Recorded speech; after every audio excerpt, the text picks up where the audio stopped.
కిరణాలకై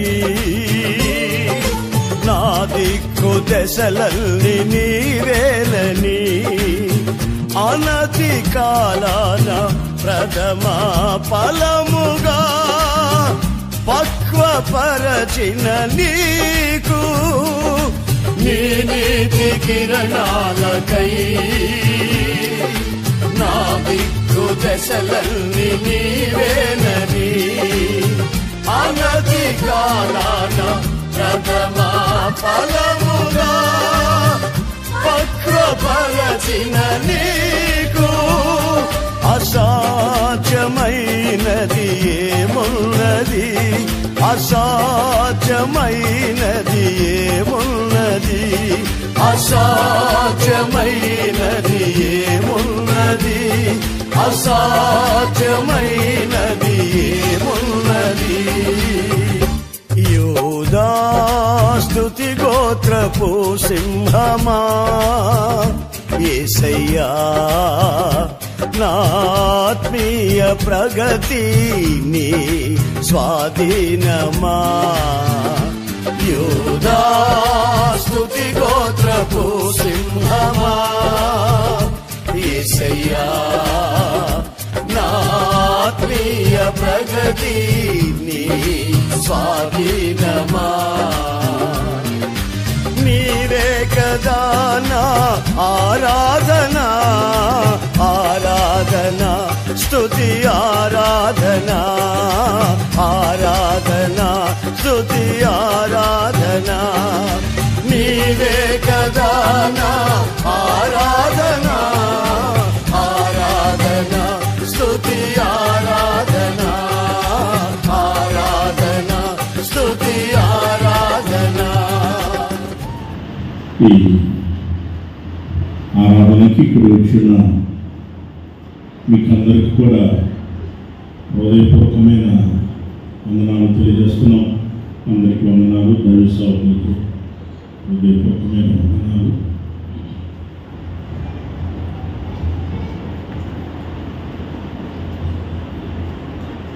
దేవుని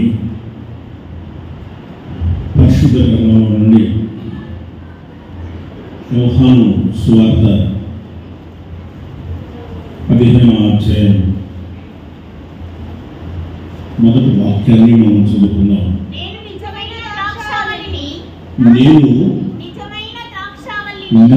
ద్రాక్షావళిని, నా తండ్రి వ్యవసాయకుడు. ఆమేన్. చదువు గట్టిగా హల్లెలూయా. అలాగే హ్యాపీ ఫాదర్స్ డే.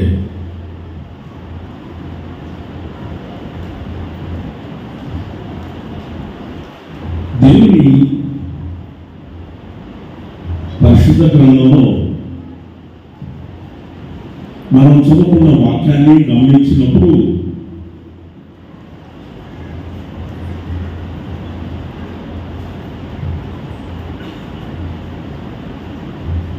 మన ప్రభువైన యేసుక్రీస్తు తండ్రి గురించి తెలియచేస్తున్నాడు. మనమేమో ఇప్పుడు చెప్పుకుంటున్నాం. వేల సంవత్సరాల క్రితమే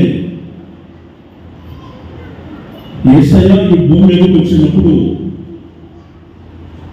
తండ్రి గురించి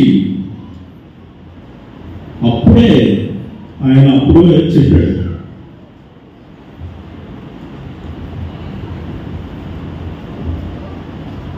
పరిశుద్ధ గ్రంథంలో రాయబడి ఉన్న వాక్యాన్ని మనం చూసినప్పుడు ఆయన అంటాడు, నేను నిజమైన ద్రాక్షావళిని, నా తండ్రి వ్యవసాయకుడు అని చెప్తున్నాడు. మన తండ్రి ఎవరు? మొదటగా మన తండ్రి ఎవరు అనంటే వ్యవసాయకుడు.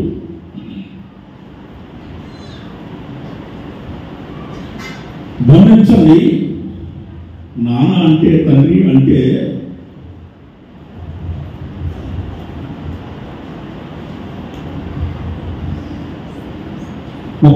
వ్యవసాయకుడుగా మొదట ఒక వ్యవసాయకుడుగా ఆయన కనిపిస్తాడు.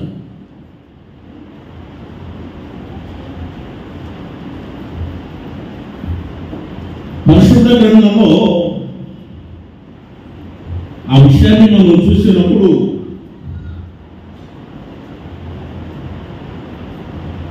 నా తండ్రి వ్యవసాయకుడు అని చెబుతున్నాడంటే వ్యవసాయం చేస్తున్నప్పుడు ఒక విత్తనాలు వేస్తారు, అవి ఫలించాలని, మరింతగా ఫలించాలని, ఎక్కువగా ఫలించాలని మనం అక్కడ చూస్తాం.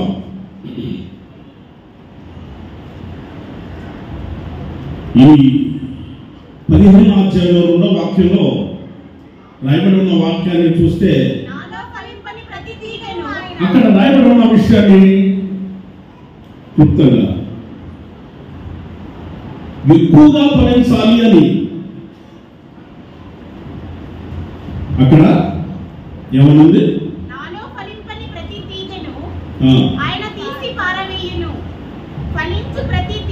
ఫలించే ప్రతి తీగను మరి ఎక్కువగా ఫలించాలి అని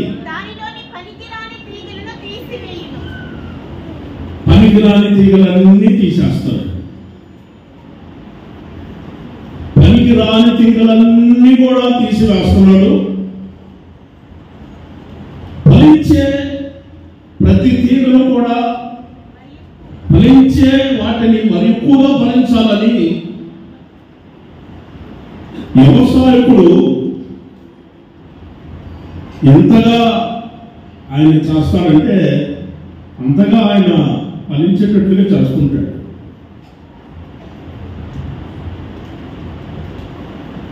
ఆయన అంటాడు, యెషయా గారు 5వ అధ్యాయంలో ప్రవక్త అయిన యెషయా ఆయన అంటాడు, మొదటి నుండి మనం గమనించినప్పుడు నా ప్రియుడి గురించి నేను పాడతాను, అతనికి ఒక ద్రాక్ష తోట ఉన్నది, అవును,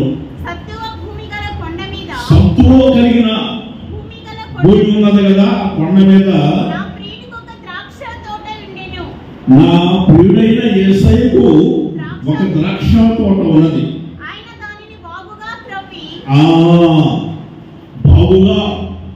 బాగుగా త్రొవ్వి దానిలో ఉన్న రాళ్ళన్నిటిని కూడా తీసి పారవేస్తున్నాడు. అక్కడ మనం గమనించినప్పుడు శ్రేష్టమైన తీగలు తీసుకొచ్చి నాటాడు అని రాస్తుంది. వీటిని తీసుకొచ్చాడు, శ్రేష్టమైన తీగలను తీసుకుని వచ్చి అక్కడ నాటాడు. ఎవరో నాటింది? తండ్రమ్మ. ఈరోజు ఏంటి? ఆదర్శమే కదా, ఆదర్శమే.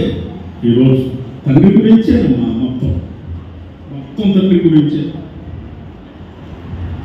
నిజమా? మీద అయిపోయింది, మొదటే మీద అయిపోయింది, మదర్స్ డే అయిపోయిందమ్మా,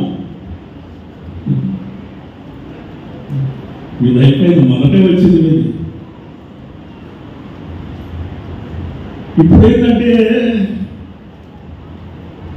ఫాదర్స్ డే, పురుషుడు ఫాదర్స్ డే.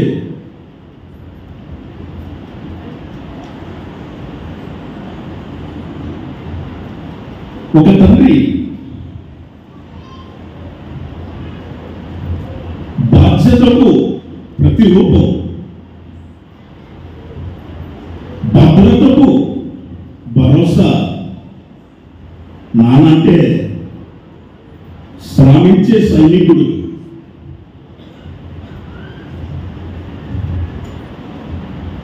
అవునా కదా? ఏంటి చెప్పరు?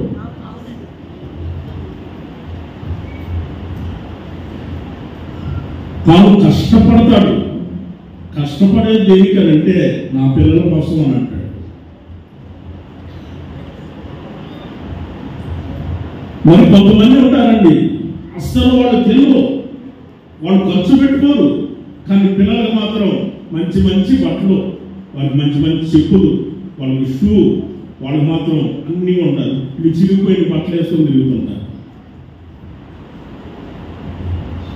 చిరిగిపోయిన బట్టలను అరిగిపోయిన చెప్పులు వేసుకొని, తీరిపోయిన చెప్పులు వేసుకొని ఈడ్చుకుంటూ తిరుగుతుంటారు.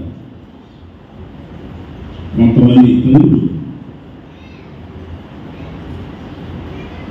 తండ్రి తనలో ఉన్న ప్రేమను బయటికి చెప్పుకోలేడు, కానీ కొండంత ప్రేమ ఉన్నది. తల్లికేమో ఆకాశం అంతా ప్రేమ ఉంది. రైతులా హల్లెలూయా. పిల్లల మీద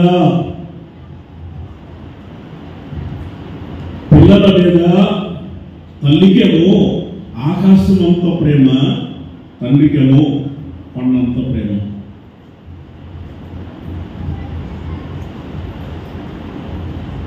కానీ ఆకాశం అంత ప్రేమ వాళ్ళు కలరాలు చూపించరు, కానీ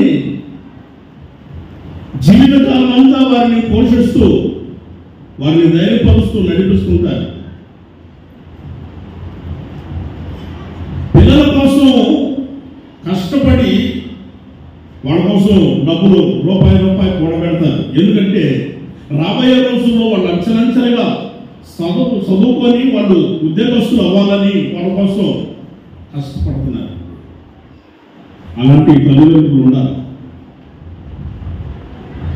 99% తన పిల్లల మీద తల్లిదండ్రులకి ఒక బాధ్యత ఉన్నది.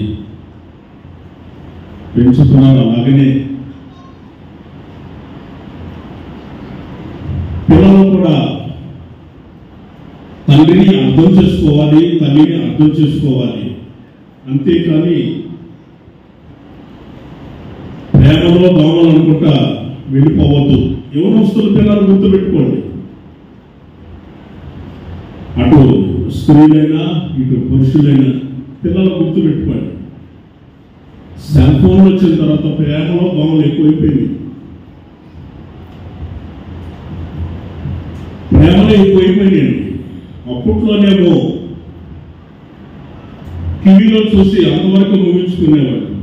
ఇప్పుడు ఈ మధ్య సెల్ ఫోన్లో ఎక్కడ కూర్చున్నా, ఏ మూల కూర్చున్నా కానీ కనపడుతుంది ఆ ప్రోగ్రాం. ప్రేమలే, ఎక్కడ చూసినా ప్రేమలే, ఎక్కడ చూసినా ప్రేమలే, ఎక్కడ చూసినా ప్రేమలే. లోక ప్రేమ గుడ్డిది, తెలుసా? లోక ప్రేమ గుడ్డిది. నేను చెప్తానండి. ఒక ప్రాంతంలో జరిగిన విషయం. ఒక యవనస్తుడు టీవీలో ప్రోగ్రాంలు చూస్తున్నాడు. చూస్తా తనకి ఆశ పుట్టి ప్రకృతితోటి ప్రాక్టీస్ మొదలుపెట్టాడు. ఆ అమ్మాయికి రాయేస్తున్నాడు. ఆ అమ్మాయి చేసింది, 10 మంది నాకు రాయేస్తున్నాడు ఏందని చెప్పి వాళ్ళ అమ్మాయి చెప్పింది. వాళ్ళ అమ్మ వచ్చి నిలబడింది. ఎవడు వీడు ఎందుకు వేస్తున్నాడు అని. తల్లి కూడా రాయేస్తున్నాడు. వీడెంటి కూడా రాయేస్తున్నాడని భర్తకి చెప్పింది. ఆయన కూడా వచ్చి నిలబడ్డాడు. ఇది నిజం అబద్ధం తెలుసుకోవడానికి వస్తే ఆయన కూడా వేస్తున్నాడు రాయ. ఎందుకంటే లోక ప్రేమ గుడ్డిది, రాయేస్తున్నాడు.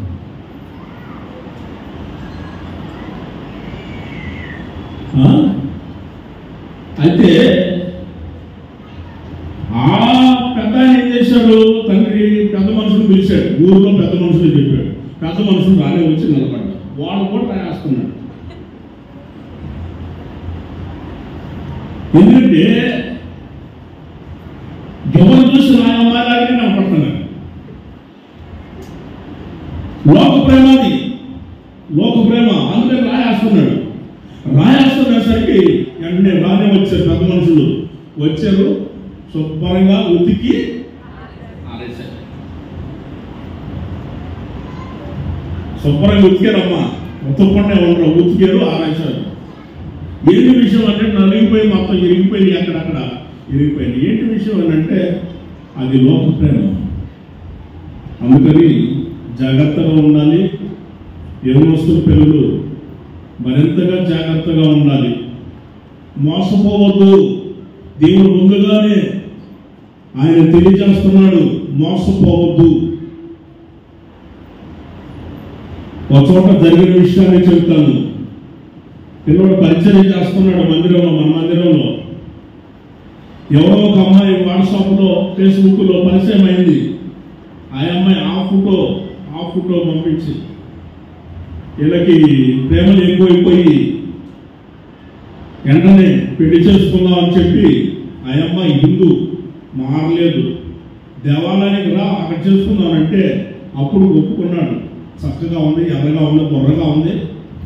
ఆహా, ఈ చక్కదనం చూడముచ్చటగా ఉంది అనుకొని తల్లిదండ్రులు కూడా చెప్పకుండా, పెద్ద మనుషులు చెప్పకుండా వెళ్ళిపోయాడు. ఆ అమ్మాయి ముందే పోయి కూర్చుంది అక్కడ. ఆ తర్వాత అక్కడికి వెళ్ళిన తర్వాత పెళ్లి చేసుకున్నారు, పాల్గొట్టు కట్టాడు. కట్టిన తర్వాత వాళ్ళు తిరుగుతారు కదా పెళ్ళి అయిన తర్వాత. అది ఏమంటారు, ఏడడుగులా తిరగాలి కదా, లేచి తిరగాలి కదా. ఆ అమ్మాయి లేవట్లేదు, ఈ అబ్బాయి మాత్రం లేచాడు. ఆ అమ్మాయి లేవట్లేదు. పెళ్లి కొడుకు అన్నాడు, మరి లేచి తిరగాలి కదా, తిరగమన్నాడు కదా. ఆయన తిరగమన్నాడు, తిరగాలి లేమని అంటే లేవట్లేదు. 2 కాళ్ళు సన్నటి కాళ్ళు 2 కాళ్ళు లేచి తిరగలేదు. 3 చక్రాల ఏంటమ్మా సైకిల్, 3 చక్రాల సైకిల్ ఉందా అని దాని మీద కూర్చొని వస్తుంది, దాని మీద వెళ్తుంది. ఇప్పుడు చూసి నేను డిగ్రీ పూర్తి చేసుకొని వచ్చాను, ఏంటి నా పరిస్థితి ఎట్లా అయిపోయింది అనుకొని. ఇప్పుడు ఆ అమ్మాయి కూర్చుంటే ఈ అబ్బాయిని నెట్టుకుండా పోతున్నాడు. జీవితకాలం అంతా ఎంతకాలమో అంతకాలమే నెట్టుకుండా పోవాల్సిందే. నాయనా, నేను చెప్పేది వినండి. ఆ ఫోటో చూసి మురిసిపోమాకండి. వద్దు, మనకి ప్రేమలో దోమలో ఈ గోల అవసరం లేదు. మనం యేసయ్యను చూస్తే చాలు. యేసయ్య పరిశుద్ధుడు. Praise the lord. Hallelujah. Yesayya పరిశుద్ధుడు. పౌలు గారు చెప్పాడు కదా, ఎవరిని చూడమన్నాడు కదమ్మా. ఎబ్రీ పత్రికలో 12వ అధ్యాయంలో 1వ వాక్యం నుండి మనం గమనించినప్పుడు అంటాడు, ఇంత గొప్ప సాక్ష్య సమూహము మేఘము వలె మనల్ని ఆవరించి ఉన్నందువలన మనము కూడా ప్రతి భారమును సులువుగా చిక్కులో పెట్టే పాపాన్ని విడిచిపెట్టండి. విశ్వాసమునకు కర్తయు దానిని కొనసాగించువాడైన యేసయ్య వైపు చూడండి. Praise the lord. హల్లెలూయా. ఎవరి వైపు చూడాలి? యేసయ్య వైపు చూడాలి. యేసయ్య వైపు చూడాలి కానీ మనుషుల వైపు చూస్తారేంటి? అయితే నా ప్రియునికి ఒక ద్రాక్ష తోట ఉన్నది అంటాడు. నా ప్రియునికి ఒక ద్రాక్ష తోట ఉన్నది. ఆ ద్రాక్ష తోట వెళ్ళి చూస్తే దాన్ని బాగుగా త్రవ్వాడు. అంత మాత్రమే కాదు, దానిలో ఉన్న రాళ్ళన్నీ తీసివేశాడు, దానిలో ఉన్న ముళ్ళన్నీ తీసివేశాడు. ఎందుకంటే నా తండ్రి మొదటి ఏంటితో తెలుసా? వ్యవసాయకుడు. మన తండ్రి ఎవరు? వ్యవసాయకుడు ఏం చేస్తాడంటే తన పొలాన్ని శుభ్రంగా త్రొమ్ముతాడు. దానిలో ఉన్న ముళ్ళ చెట్లన్నీ తీసేస్తాడు, రాళ్ళన్నీ తీసేస్తాడు. సంఘంలో కుటుంబంలో ప్రతి వారి యొక్క జీవితంలో ఆయన ఏమైతే రాళ్ళు ఉన్నాయో, ఏమైతే ఆ మొండ చెట్లు ఉన్నాయో వాటిని తీసివేస్తాడు. మొదట వాటిని తీసేయాలి. మనం ఫలించాలి అని అంటే మనం ఎక్కువగా ఫలించాలి కదా. యెషయా చెప్పాడు ఎక్కువగా ఫలించాలని. ఎక్కువగా మనం ఫలించాలంటే అవి తీసివేయబడాలి. ఏమండే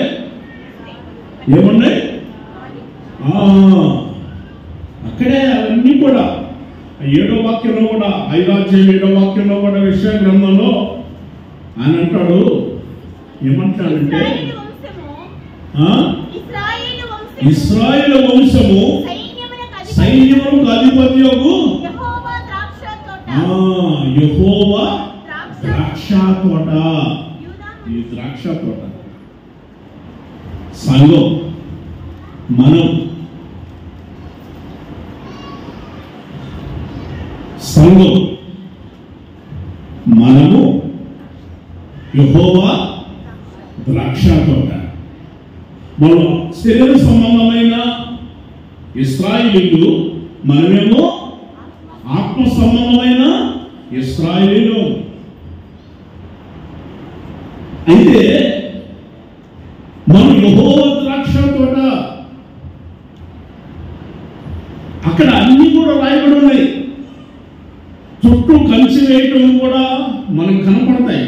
ఎందుకు కంచె అంటే లోపల పందులు వస్తాయేమో, పశువులు వస్తాయేమో, లోపల కుక్కలు వస్తాయేమో, లేకపోతే అడవి పందులు వస్తాయేమో, లోపలికి ఏంటి చెప్పరు పందికొక్కులు కూడా వస్తాయా రావా? పందికొక్కులు కూడా వస్తున్నాయి. మనం ఎంత ప్రయత్నాలు చేసినా కానీ కింద నుంచి వస్తున్నాయి పందికొక్కులు. అయినా మనం ఎంత శుభ్రంగా గోడ కట్టినా, కంచె కట్టినా, ఎన్ని చేసినా కానీ కింద నుంచి ఎలుకలను పందికొక్కులు కింద నుంచి వస్తున్నాయి గుండలో. మీకు అర్థమైందా? రైతులా యేసు ప్రభు అంటాడు మార్కు సువార్త 7వ అధ్యాయంలో 21వ వాక్యంలో,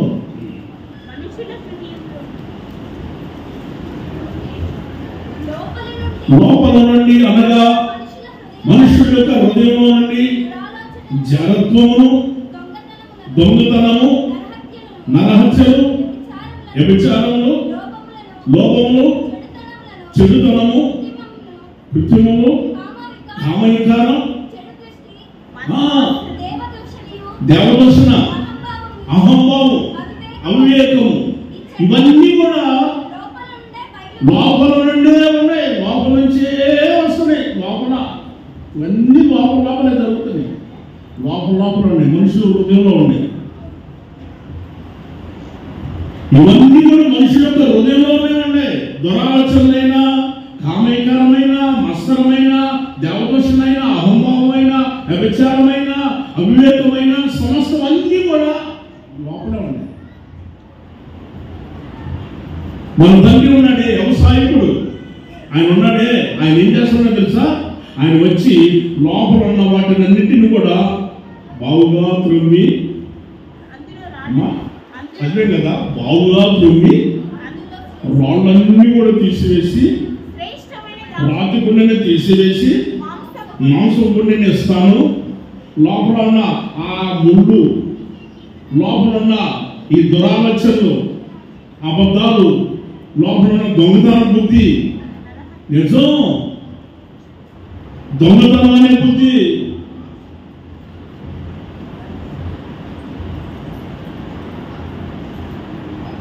ఒక ఆమె నా దగ్గరికి వచ్చింది.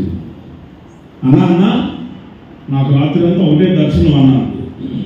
ఏంటమ్మా నీకు దర్శనం అంటే, రాత్రి అంతా ఒకటే 2 కొబ్బరికాయలు కనపడుతున్నాయన్నా, 2 కొబ్బరికాయలు కనపడుతున్నాయన్నా దర్శనం అన్నా.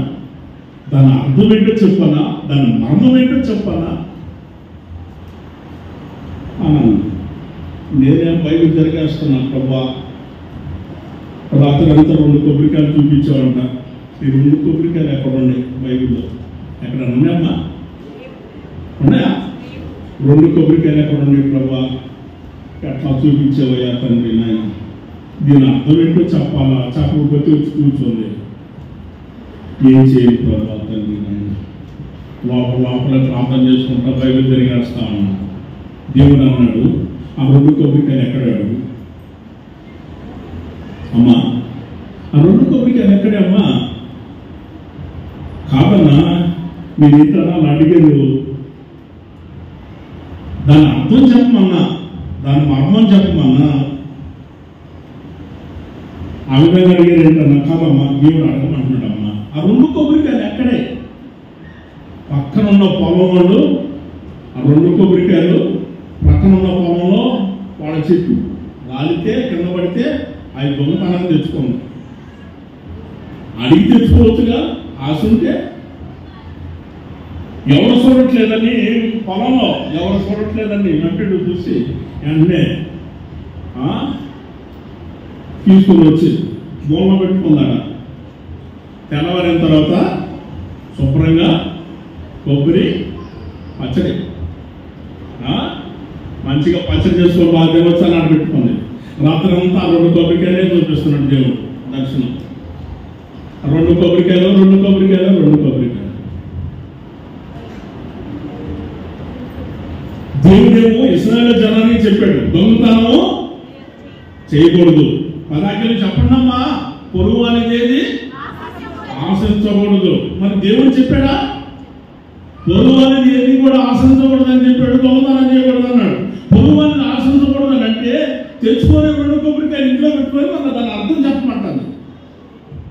కొంతమంది ఉంటారు, ఏదైనా కళ వచ్చిందంటే చాలు, దర్శనం వచ్చిందంటే చాలు, మేమైపోతాం ఇక్కడ. దాని అర్థం చెప్పమంటారు వచ్చి. దాని అర్థం చెప్పాలంట, అర్థం చెప్పాలి. కాదమ్మా, అది వేరే వాళ్ళ కదా, మన కాదు కదా. వాళ్ళకి ఇచ్చేస్తే మనం చేయకూడదు, మనం తెచ్చుకోకూడదు, పొరుగు లేదు, మనం ఆశించకూడదు అని అంటే ఇప్పుడు పోయి ఇస్తే ఏమంటారు? దొంగ అంటారా లేదా? అంటారు. ఇప్పుడు అట్లా ఇవ్వలేదు, ఎప్పుడు పడిపోయాను. ఇప్పుడు నేనేం చేయాలి? నేనన్నాను, తీసుకుని వెళ్ళి ఎక్కడ తీసుకొచ్చావో అక్కడే పెట్టా. లేకపోతే రోజు 2 కొబ్బరికాయ దర్శనం ఓమా తీసుకొని అలాంటి ఆ 2 కొబ్బరికాయలు తీసుకెళ్ళి అక్కడ పెట్టేసి వచ్చి ఆదివారం రోజున ట్రైన్ వచ్చి కూర్చొని పుస్తకేసుకొని కూర్చొని ప్రార్థన చేసుకోవడానికి వచ్చింది. నేను ప్రార్థన చేసి, అమ్మా ఏంటి 2 కొబ్బరికాయలు ఏమన్నా దర్శనం మనం వస్తానే అన్న. లేదన్నా, రావట్లేదన్నా, తీసుకెళ్ళి అక్కడ పెట్టేశానన్నా, రావట్లేదన్నా. ఎందుకు వస్తాయమ్మా? పొరుగు అనేది పురుషులతో సహా మనం మన ఇంట్లో పెట్టుకోకూడదు, మనకు అవసరం లేదు. దేవుడు మనకి ఇచ్చిన దానిలోనే సంతృప్తి కలిగి ఉండాలి. ప్రైజ్ ది లార్డ్, హల్లెలూయా. మనకి వేరే వాళ్ళకి అవసరం లేదు, మనకు వద్దునే వద్దు, మనకు అవసరమే లేదు.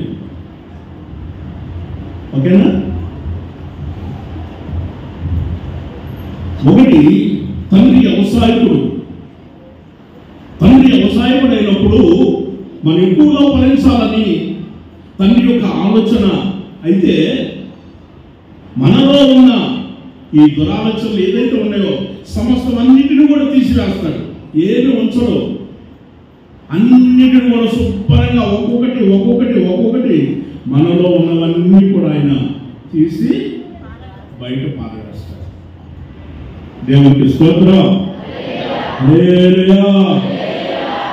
రెండోదిగా మనం గమనించినట్లయితే కీర్తన గ్రంథం 103వ కీర్తన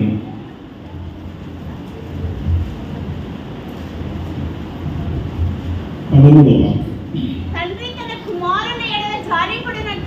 తండ్రి తన కుమారుల ఎడల జాలిపడినట్లు యెహోవా తన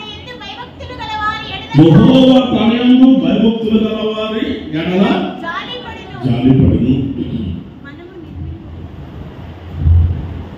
తండ్రి తన కుమారుడు తన పిల్లల పట్ల జాలి పడతాడు. ప్రతి తండ్రి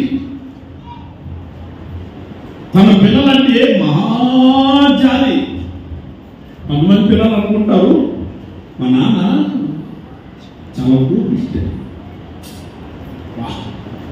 ఎంత కోపిష్ట అంటే అంత కోపిష్ట. మా నాన్న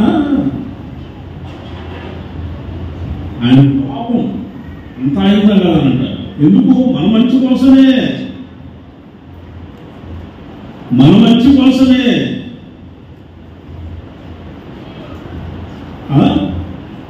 మేము ఇంటి దగ్గర మేము 5 పిల్లలు, 3 ఆడపిల్లలు, 2 మగపిల్లలు. నేను అందరికంటే ఆఖరవాడిని, నాకంటే అందరూ పెద్దోళ్ళు.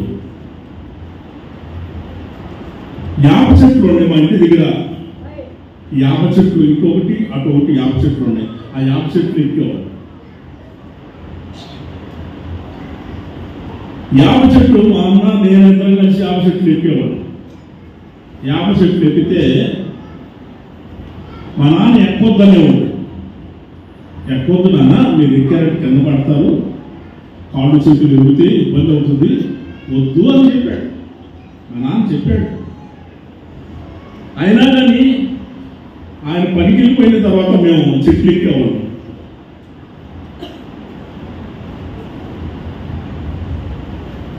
చెట్లు ఎక్కిన విషయం మా నాన్న తెలిసేది. మా నాన్న తెలిసే మా నాన్న ఈపు మీద కొడితే అస్తం గుర్తు కనపడేది. మా అన్నయ్యకి అస్తం గుర్తు కనపడేది. ఆ విధంగా కొట్టేవాడు. నేనంటే మనసు కింద దూరేవాడిని భయం వేసి. మా నాన్న నన్ను కొట్టేవాడు కాదు. వాస్తవంగా మా నాన్న నన్ను కొట్టడు. మా నాన్నకి చాలా ఇష్టం. నేను ఆఖరివాడిని కనుక నేను చాలా భయపడిపోయి మనసకంగా దూరేవాడిని, కొడతాడేమోనని. అంత కోపడేవాడు, పెద్ద కలిసేవాడు, ఇంటి మీద కొట్టేవాడు. ఎందుకు కొట్టేవాడు, ఎందుకు కోపం అని అంటే, అక్కడ నుండి పడితే కాళ్ళు చేతులు ఎరిగితే రాబోయే రోజుల్లో వీళ్ళు ఎలా బ్రతుకుతారు. అంతేగా తండ్రి ఆలోచన. అది తెలియదు, కొంతమంది పిల్లలకు తెలియదు. వాళ్ళు అనుకుంటారు మా నాన్న ఎప్పుడు చూసినా నా మీద కోపడుతూనే ఉంటాడు, ఎప్పుడు చూసినా కోపడతాడు. ఆయనలో జాలి ఉంది. అది బయటకు చెప్పుకొని చూపించడం కూడా. తండ్రి జాలి పడిన విషయం చూపించడం బైబిల్లోనే రాస్తుంది. తండ్రి తన కుమారుని ఎడల జాలి పడుతున్నాడు. అదే ప్రకారంగా యెహోవా యందు భయభక్తులు కలిగి ఎవరైతే ఉన్నారో వారి పట్ల దేవుడు ఆయన అందరి పట్ల ఆయన జాలిని చూపిస్తున్నాడు. Praise the lord. Hallelujah. Micah ప్రవక్త మీకా అంటాడు 7వ అధ్యాయంలో 19వ వాక్యాన్ని మనం గమనించినప్పుడు ఆయన అంటాడు, తండ్రి మరలా జాలి పడుతున్నాడంట. ఒకసారి జాలి పడితే సరిపోద్దా? తండ్రి మరలా జాలి పడుతున్నాడు. మరలా జాలి పడుతూనే ఉంటాడు.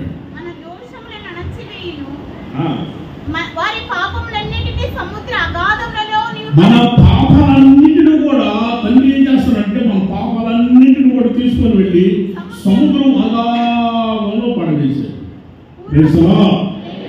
హల్లెలూయా. మనకు భయాన్ని పుట్టించేవి, మనల్ని అపవిత్రపరిచేవి, మనకు అభ్యంతరాలు కలిగేసేవి, మన నక్కని పంపించేవి అన్ని కూడా తీసివేసి మనలో ఉన్న ఆ పాపాన్ని తీసివేసి సముద్రం అగాధంలో పడవేస్తున్నాడు. ఆ జాలి కలిగిన దైవం మన తండ్రి. ఆమేన్. హల్లెలూయా. అప్పుడు ఆయన ఏం చేస్తున్నాడు అని అంటే, జాలి కలిగిన దేవుడు ఆయన మన పాపాలన్నిటిని కూడా తీసివేస్తున్నాడు. నమ్మి బాప్తిస్మం పొందిన వాడు రక్షించబడును.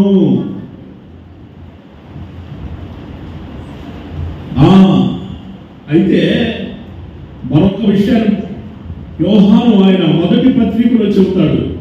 మొదటి అధ్యాయంలో 9వ వాక్యంలో ఆయన అంటాడు, మన పాపములను మనం ఒప్పుకొని ఎడల ఆయన నమ్మదగిన వాడును, నీతిమంతుడును, ఆయన మన పాపాలన్నిటిని కూడా క్షమించి సమస్తమైన దుర్నీతి నుండి మనల్ని పవిత్రులుగా చేస్తున్నాడు. ఆమేన్ చెప్పాలి. హల్లెలూయా. మిగిలిన వాళ్ళు చెప్పరా? ఏమా మిగిలిన వాళ్ళు చెప్పరా? చెప్తారా? చెప్పరా? ఆశీర్వాదాలు కావాలి. మనం పోయేటప్పుడు అన్నీ తీసుకొని పోవాలి. మనం ఊరికనే బాబు అవన్నీ తీసుకొని వెళ్తాం. త్వరగా పంపించాలి అని అంటే పంపిస్తాం. త్వరగా పంపించాలి పంపిస్తాం.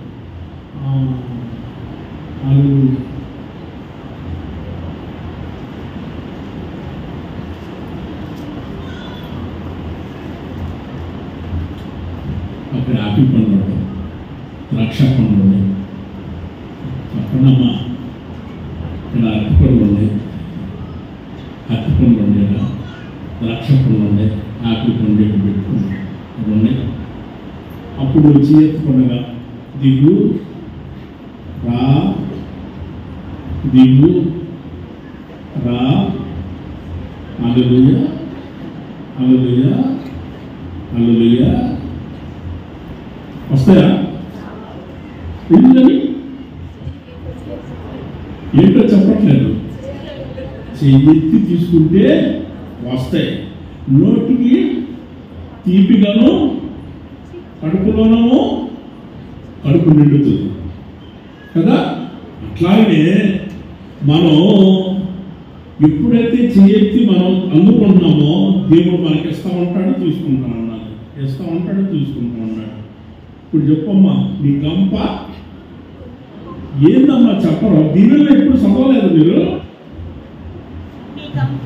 గంప నిండిందా నిండలేదా? ఏంటి అమ్మ, నువ్వు వచ్చేది ఖాళీ గంప తీసుకుని వస్తావమ్మా. నువ్వు తీసుకుని వచ్చేటప్పుడు ఖాళీ గంప తీసుకుని వస్తావు. ఏముండదు, మొత్తం వాడేసావు. నీకున్నాయన్నీ వాడేసుకొని వచ్చావు. నీకేమైతే ఉన్నాయో మొత్తం అన్నీ వాడేసుకొని ఖాళీ గంప తీసుకుని వచ్చావు.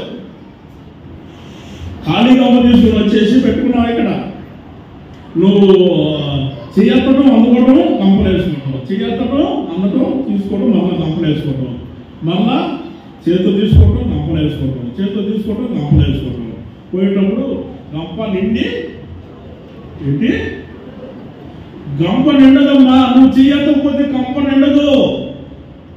గంప నిండదు. నీకు ఇన్ని పండిస్తే చాలా. ఎంత పెద్ద గంప తీసుకొని వచ్చావు, ఎంత ఉంది గంప, కనిపించట్లేదు. పెద్ద గంప తీసుకొని వచ్చావు. నాకు ఆశీర్వాదాలు కావాలి, నాకు మేలు కావాలి అని తీసుకొని వచ్చావు.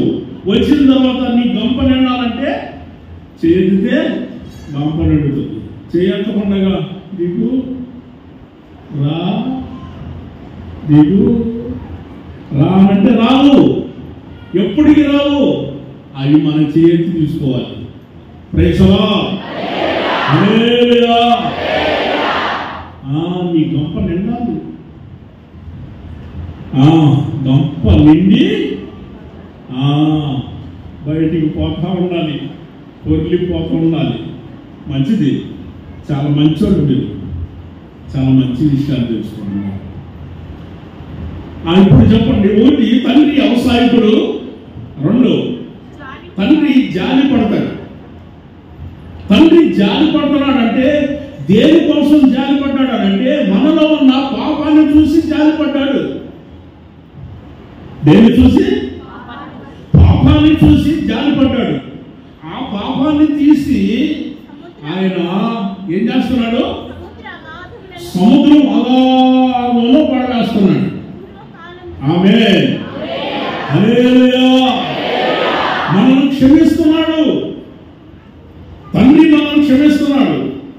ఎప్పుడు? ఒకసారా? 2 సార్లు ఏంటి చెప్పరు? అక్కడ రాస్తుంది మరలా మరలా మరలా మరలా ఆయన క్షమిస్తూనే ఉన్నాడు. క్షమించే దేనికనంటే తన పిల్లలు కాబట్టి, తన కుమార్తె కాబట్టి, తన కుమారుడు కాబట్టి. ఆయన ఏం చేస్తున్నాడో తెలుసా? ఆయన మరలా మరలా ఆయన క్షమిస్తున్నాడు, క్షమిస్తున్నాడు, క్షమిస్తూనే ఉన్నాడు. అందుకని ఆ తండ్రి మనం క్షమిస్తున్నాడు కాబట్టి ఈ రోజున సజీవ లెక్కలో ఉన్నాం. గుర్తుందా? ఏంటి మీరందరూ అలా చూస్తున్నారు? ఒక విషయం చెబుతాను. ఇశ్రాయేలు అరణ్యంలో నడిపించబడుతున్నారు. ఇశ్రాయేలు జనం అరణ్యంలో నడిపించబడుతున్నప్పుడు వాళ్ళకి ఆజ్ఞలు, నియమాలు, కట్టడాలు, విధులు ఇవ్వబడ్డాయి. విశ్రాంతి దినం పాటించాలి. అందరూ విశ్రాంతి దినము పాటించాలి. అందరూ వచ్చి ఒక చోటకి సమాజంగా కూడి ప్రభుని ఆరాధించుకోవాలి. ఒక వ్యక్తి ఏం చేశాడో తెలుసా? ఒక వ్యక్తి పొయ్యిలోకి పుల్లల కోసం ఏరుకుంటున్నాడు. అందరేమో ఇక్కడేమో అందరూ ఆరాధన చేసుకుంటా, ఇక్కడేమో ఆరాధన చేసుకుంటా ఇక్కడ కూర్చుంటే, ఏడేమో చక్కగా దేవుని వాక్యాన్ని వింటా ఉంటే ఆ వ్యక్తి పొలం ఏరుకుంటున్నాడు. పొలం ఏరుకుంటా ఉన్నాడు. దాన్ని వచ్చేవాళ్ళు ఉన్నారే, ప్రార్థనకు వచ్చేవాళ్ళు మోషే గారికి చెప్పారు, నాయకుడికి చెప్పారు, అయ్యా ఒక వ్యక్తి ఇలాగా పొలం ఏరుకుంటున్నాడు, విశ్రాంతి దినం పాటించట్లేదు, ఒకసారి పిలిపించన్నానని. వెంటనే అతను పిలిపించాడు. పిలిపించిన తర్వాత ఏం బాబు ఏంటి అని అన్నాడు. ఏం లేదు సార్, మరి నాకు భోజనం వంట చేసుకోవాలి కదా, వంట చేసుకోవడానికి పోయిన పొలంలో ఏరుకుంటున్నాను అన్నాడు. విశ్రాంతి దినం పాటించాలి కదా, పొలం తెచ్చుకోవాలి కావట్లేదు, 6 రోజులు కష్టపడాలి, 7వ దినం విశ్రాంతి దినం కదా, ప్రభుని ఆరాధించుకోవాలి కదా. ఆరాధించుకోకుండా నేను పొలాలు ఏరుకుంటున్నాను, నాకు కావాలి కదా అంటే అవసరాలు ఉంటే లేని వారు ఎవరున్నారు? సరే అక్కడ ఉండను, నేను దేవుని అడుగుతానని దేవుని అడిగాడు. ప్రభా మరి వ్యక్తి తప్పు చేశాడు, మరి ఏం చేయమంటావు అని అంటే దేవుడు అన్నాడు, ఆ వ్యక్తిని నేను వదిలిపెట్టేస్తే మిగిలిన వాళ్ళంతా అట్లానే చేస్తారు. అతన్ని తీసుకుని వెళ్ళి సమాజం అంతా ఊరు పెట్టి తీసుకొని పోయి రాళ్లతో కొట్టి చంపమన్నాడు. అప్పుడు సమాజం అందరూ కూడా అతన్ని తీసుకొని పోయి రాళ్లతో కొట్టారు. మిగిలిన వాళ్ళందరూ భయపడ్డారు. ఖచ్చితంగా ప్రార్థనకి వెళ్ళాలి, ఆదివారం విశ్రాంతి దినం పాటించాలి, మనం ఖచ్చితంగా ప్రార్థనకి వెళ్ళాలి అని అందరూ కూడా భయపడతా వచ్చారు. నేను ఎందుకు మాట చెప్పానంటే అదే మోషే ధర్మశాస్త్ర గ్రంథం ఇప్పుడు కానీ ఉంటే మీరు చెప్పండి, ఒక్కరైనా మిగులుతారా?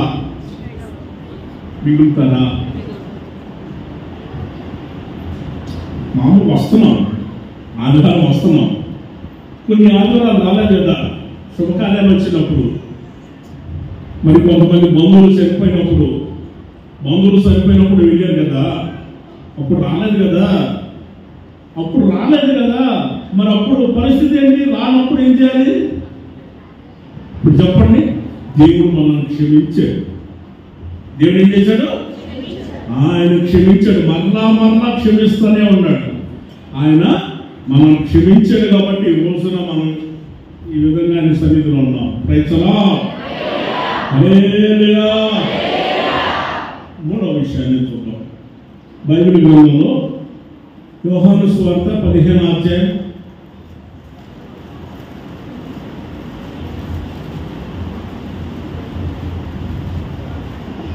9వ వాక్యం. తండ్రి నన్ను ఎలాగూ ప్రేమించునో నేను కూడా అలాగే ప్రేమిస్తున్నాను. నా ప్రేమ యందు నిలిచి ఉండుడి. Praise the lord. హల్లెలూయా. 3వది ఏంటిది? తండ్రి ప్రేమిస్తాడు. అమ్మా తండ్రి ఒకటి చెప్పండి. ఒకటి వ్యవసాయం, వ్యవసాయకుడు తండ్రి. రెండు జాలిపడి, జాలి పడుతున్నాడు. మూడు ప్రేమ చేసి, తండ్రి ప్రేమిస్తాడమ్మా. నేను ప్రేమిస్తున్నానని చెప్పడు, నాకెంతో ప్రేమ ఉందని చెప్పడు. నేను ఇందాక చెప్పాను కదా, కొండంత ప్రేమ అని. తండ్రి ప్రేమ కొండంత ప్రేమ. తల్లి ప్రేమేమో ఆకాశమంత ప్రేమ. ఎక్కువగా ఉంటుంది తల్లికి, ఎక్కువగా ఉంటుంది అంత ప్రేమ. తండ్రికేమో కొండంత ప్రేమ. ఆ ప్రేమని తన గుండెల్లోనే పెట్టుకుంటాడే కానీ, తన మనసులోనే పెట్టుకుంటాడు కానీ అది ఉప్పొగదు. నాకు ఎంత ప్రేమ ఉందని పొరపాటు కూడా చూపించాడు. చూపించినాడు ఎవరైనా ఉన్నారా? ఉన్నారా? ఏ తండ్రి అయినా సరే నాకు ఎంత ప్రేమ ఉంది, ఎంత ప్రేమ ఉందని ఎవరైనా చూపించగలిగిన వాళ్ళు ఉన్నారా? చూపించరు కానీ ప్రేమ ఎక్కువ ఉంటుందండి. తండ్రి ప్రేమ. యేసయ్య అంటాడు, తండ్రి నన్ను ఎలాగో ప్రేమించాడో నేను కూడా మిమ్మల్ని అలాగనే ప్రేమిస్తున్నాను అని అన్నాడు.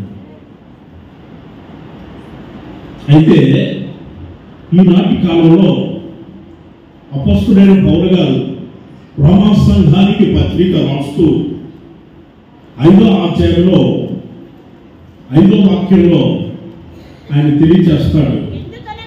ఎందుకు అనగా ఈ నిరీక్షణ మనల్ని సిగ్గుపరచదు, మనకు అనుగ్రహింపబడి ఉన్న పరిశుద్ధాత్మ ద్వారా దేవుని యొక్క ప్రేమ మన హృదయంలో కుమ్మరించబడి ఉన్నది. Praise the Lord. చెప్పాలి. హల్లెలూయా. గమనించండి, పరిశుద్ధాత్మ ద్వారా దేవుని యొక్క ప్రేమ, దేవుని ప్రేమ పరలోకంలో ఉన్న తండ్రి ప్రేమను తీసుకుని వచ్చి మన హృదయంలో కుమ్మరించాడు. మన హృదయంలో కుమ్మరించాడు. ఆ ప్రేమే మనలో ఉంది. పౌలు గారు అంటాడు, కొరింథీ సంఘానికి ఆయన మొదటి పత్రిక రాస్తూ 11వ అధ్యాయంలో ఆయన తెలియజేస్తాడు. ఏమని? నిజమేనమ్మా, పర్వాలేదు. మనుషుల భాషలతో మాట్లాడినను, దేవదూతల భాషలతో మాట్లాడినా ప్రేమ అనేది నాలో లేకపోతే మురగేడు కంచును గణగణనాడు తాళమై ఉంటాను అని అన్నాడు. నేను చెబుతాను.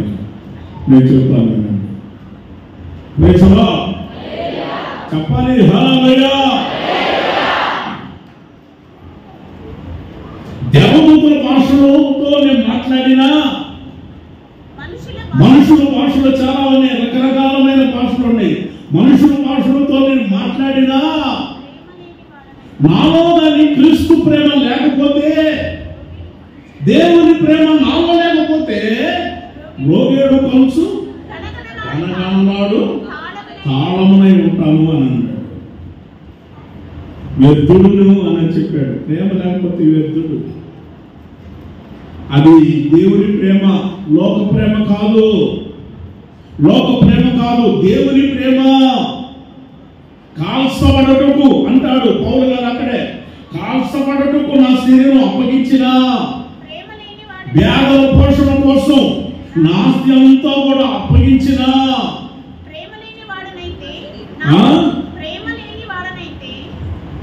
నాకు ప్రయోజనం ఏమీ లేదు. చూడండి, నేను చెబుతాను. కొండను పెళ్లగించగలిగిన పరిపూర్ణ విశ్వాసం నాకున్నా, పోషించే వరాలు నాకున్నా, అనగానే పడిపోవడం ఉన్నా, కృపావరాలు ఎన్ని ఉన్నా కానీ ప్రేమ లేనివాడనైతే వ్యర్థుడిని అని అన్నాడు.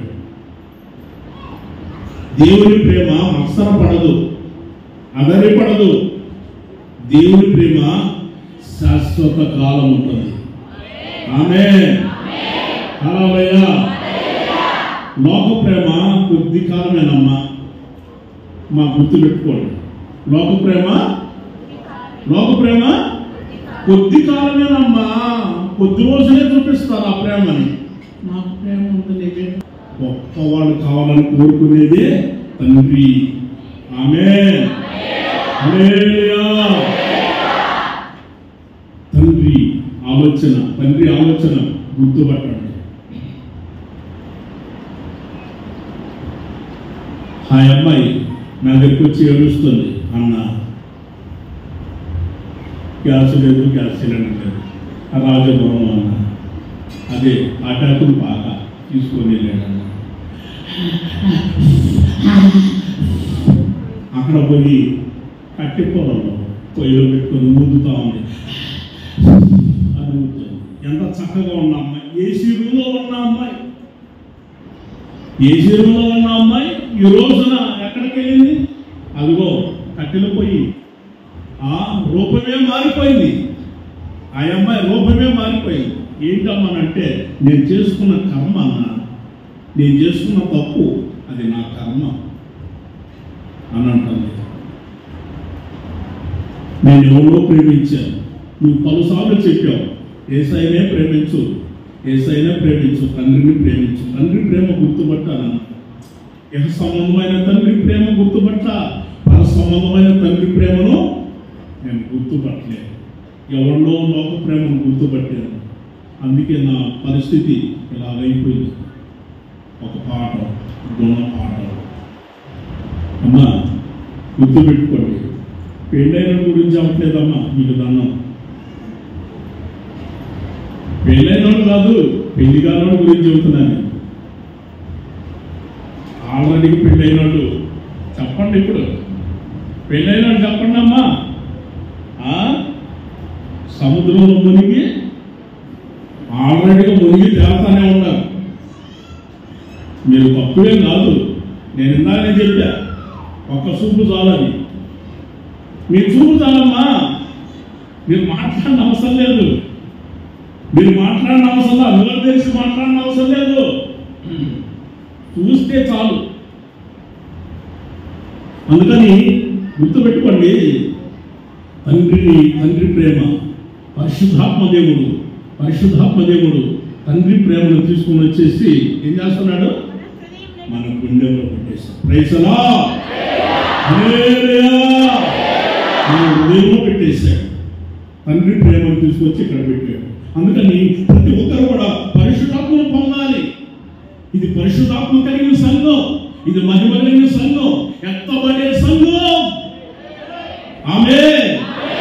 ఆ రోజున యేసయ్య కడపరుషంతో వచ్చినప్పుడు ఎత్తబడే సంఘం. పరిశుద్ధాత్మను పొందుకోవాలి. పరిశుద్ధాత్మను పొందుకుంటే మనసంతా తెలియకపోతాం, మనిషి తేలికైపోతాం. పరిశుద్ధాత్మ పొందినని తెలుసు, అనుభవం ఏంటో మీలో తెలియదు. పరిశుద్ధాత్మ పొందినప్పుడు తేలికైపోతాం, తేలికగా ఉంటాం. పరిశుద్ధాత్మను పొందాలి. పరిశుద్ధాత్మ దేవుడు ఆయన దర్శిస్తాడు. యోహాను సువార్తలో 16వ అధ్యాయం 13వ వాక్యాన్ని మనం గమనించినప్పుడు యేసయ్య ఒక మాట చెప్తున్నాడు. అయితే ఆయన సత్యస్వరూపైన ఆత్మ వచ్చినప్పుడు మిమ్మల్ని సర్వసత్యంలోనికి నడిపించును. ఆయన తనంతట తాను ఏమీయో బోధించట్లేదు. ఆయన ఏమైతే పరలోకంలో విన్నాడో వాటిని మనకు బోధిస్తున్నాడు. సమయంలో సంగతులన్నీ మీకు తెలియచేస్తున్నాడు. దేవునికి స్తోత్రం. హల్లెలూయా. సత్యస్వరూపైన ఆత్మ దేవుడు వచ్చినప్పుడు మనల్ని సర్వసత్యంలో నడిపిస్తాడు. ఆయన ఏమైతే పరలోకంలో విన్నాడో, తండ్రి దగ్గర ఏమైతే విన్నాడో అవన్నీ తీసుకుని వచ్చి మనకు బోధిస్తున్నాడు. ఇప్పుడు మనకి బోధించేది ఎవరో? కరెక్ట్గా చెప్పమ్మా, ఏదో చెప్పమ్మా. ఎందుకు ఆగిపోయారు? నేను నిజం చెప్పమన్నాను కదా. బోధించేది ఎవరు? కరెక్ట్గా చెప్పమ్మా, ఏ పర్వాలేదు, ధైర్యం చెప్పండి. ఏ పురుషులు చెప్పరా? బోధించేది ఎవరు? పరిశుద్ధాత్మ దేవుడు. సరే, వాక్యం నిన్ను దర్శించింది, వాక్యం నీకు తగిలింది, వాక్యం నిన్ను దర్శించింది. ఆదివారమో లేకపోతే శనివారమో లేకపోతే బుధవారమో లేకపోతే ఎక్కడైనా సువార్త కూటంలోనో వాక్యం నిన్ను దర్శించింది. అప్పుడు నువ్వేమంటావు? ఈరోజు పాస్టర్ గారికి నేనే దొరికాను, నా గురించే చెప్పాడు పాస్టర్ గారు, నా గురించే చెప్పాడు. అక్క అక్క అక్క అంటే ఏంటి చెల్లాలంటే పాస్టర్ నా గురించే చెప్తున్నాడు. ఆంటీ ఆంటీ ఏంటమ్మా, పాస్టర్ గారు నా గురించే చెప్తున్నాడు.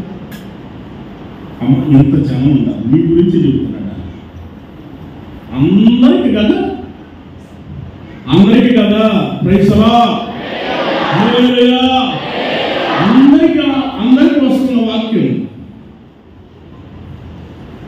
నాకు ఇక్కడ తగిలిందని మళ్ళా అతిథుకొని పోయేవాడు కొంతమంది, సొనిగా వాడు కొంతమంది, చెప్పుకొని పోయేవాడు కొంతమంది. నీకు తెలీదా పాస్టర్ గారు నా కోసం చెప్పి? నీకు తెలీదా పాస్టర్ గారు నా కోసమే చెప్పాడు, నా కోసమే చెప్పాడు అనుకుంటా చెప్పుకుండా పోయేవాడు కొంతమంది, తిప్పుకుండా పోయేవాడు కొంతమంది. చెప్పండి అమ్మా, ముఖ్యరువా మూతెరువా? తిప్పుకుండా పోయేవాడు కొంతమంది, తిప్పుకుండా పోతా ఉంటారు. కాదమ్మా, ఇప్పుడు నువ్వు తిట్టింది ఎవరిని? వాక్యం దర్శించిన తర్వాత న్యాయంగా చెప్పు, అబద్ధం కాదు. వాక్యం ప్రకారంగా నేను అడుగుతున్నాను, దానికి కరెక్ట్గా ఆన్సర్ జవాబు చెప్పు. నువ్వు తిట్టావు, నీకు బోధించింది ఎవరు? పరిశుద్ధాత్మ దేవుడు. నువ్వు తిట్టింది ఎవరిని? కరెక్ట్గా చెప్పు. మన పాస్టర్ గారు అన్నప్పుడు మన పాస్టర్ గారు అంటే ఆయన కాదు బోధించేది. ఇప్పుడు నేను ఇమ్మానుయేల్ పాస్టర్ గారు అన్నది అమ్మ 2వ అధ్యాయం 3వ వాక్యం చదవండి. ఇమ్మానుయేల్ పాస్టర్ గారి గ్రంథం 2వ అధ్యాయము 3వ వాక్యం. ఎవరు తీయలేదు, ఎవరు సమర్చలేదు, ఎవరు సమర్చలేదు. ఉంటే కదండి తీసేదానికి. ఆ గ్రంథం ఉంటే కదా, ఆ మాటలు ఉంటే కదా, అవి ఉంటే కదా. లేవు. ఎవరు? యేసయ్య, పరిశుద్ధాత్మ దేవుడు మాట్లాడేది ఆయన. తిట్టుకున్న పోయేది ఎవరిని? కరెక్ట్గా చెప్పండి, పరిశుద్ధాత్మ దేవుడు. మళ్ళీ ఇక్కడికి వచ్చి నువ్వు పాట పాడేది పరిశుద్ధాత్ముడా నాలో అగ్ని మండించు. నేను మండించును. నన్ను తిట్టుకున్న పోయావు. పోయిన వారం అంతా నన్ను తిట్టుకున్న పోయావు. నేనే చెప్పాను నీకు. వాక్యం వచ్చింది, నిన్ను దర్శించింది. శుభ్రంగా నిన్ను దర్శిస్తే సరి చేసుకోవాల్సింది పోయి నన్ను తిట్టుకున్న పోయావు. ఇప్పుడు వచ్చేసి పరిశుద్ధాత్మ దేవుడా నన్ను దర్శించు, నాలో అగ్ని మండించు. నేను మండించను. నువ్వు ఎంత అడిగినా నేను రాను. కారణం ఏంటి తెలుసా? మనలో ఉన్న లోపాన్ని బట్టి పరిశుద్ధాత్మ దేవుడు దూరంగా ఉన్నాడు. ఆయన మన దగ్గరికి రావాలనంటే మనలో ఉన్న లోపాన్ని తీసివేసుకోవాలి. మనలో ఉన్న వాటిని తీసివేసుకుంటే అప్పుడు పరిశుద్ధాత్మ దేవుడు వస్తాడు. కొంతమంది అంటారు, ఎందుకని నేను పరిశుద్ధాత్మ పొందలేదు, ఎందుకని పరిశుద్ధాత్మ నడిపింపు లేదు నాకు, ఎందుకని నేను ఎన్ని రోజులు చూసినా ఎన్ని సంవత్సరాలు చూసినా పరిశుద్ధాత్మ పొందుకుంటున్నాను, నా పక్కన ఉన్న పరిశుద్ధాత్మ పొందుకుంటున్నారు, నాకు లేదు. ఎందుకని? మనలోనే ఉంది తప్పు. ఎదుటి వాడిని చూపించేదానికన్నా 4 ఏళ్ళు చూపిస్తానా లేదు. ఇది చూడండి అమ్మా, ఎదుటి వారికి ఒకేలే మనం చూపిస్తాను, 4 ఏళ్ళు మనకి చూపిస్తాను. మొదటి నీ సంగతి ఏందో నువ్వు చెప్పు, నీ జీవితము నీ సంగతి ఏందో చెప్పు. మనం సరి చేసుకోవాలి, మనం జాగ్రత్త త్వరగా వెళ్ళడం టైం అయిపోతుంది. ఎన్నైంది?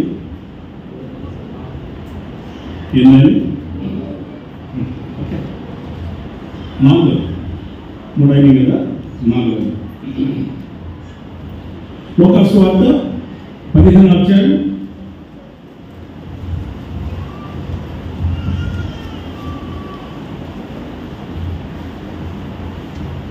20వ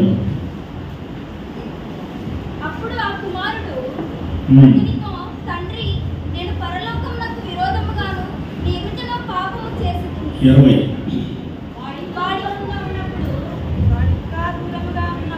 వాడు ఇంకా దూరంగా ఉన్నప్పుడు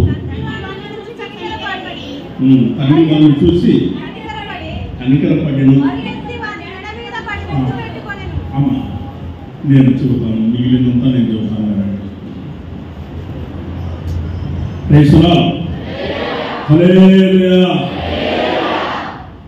తండ్రి గారికి 2 కుమారుడు. పెద్దవాడు తండ్రి చెప్పినట్టు అంటున్నాడు. 2వ వాడేమో 2వ వ్యక్తి ఉన్నాడు కదా, తండ్రి ఆస్తి ఏమని అడిగాడు. 12వ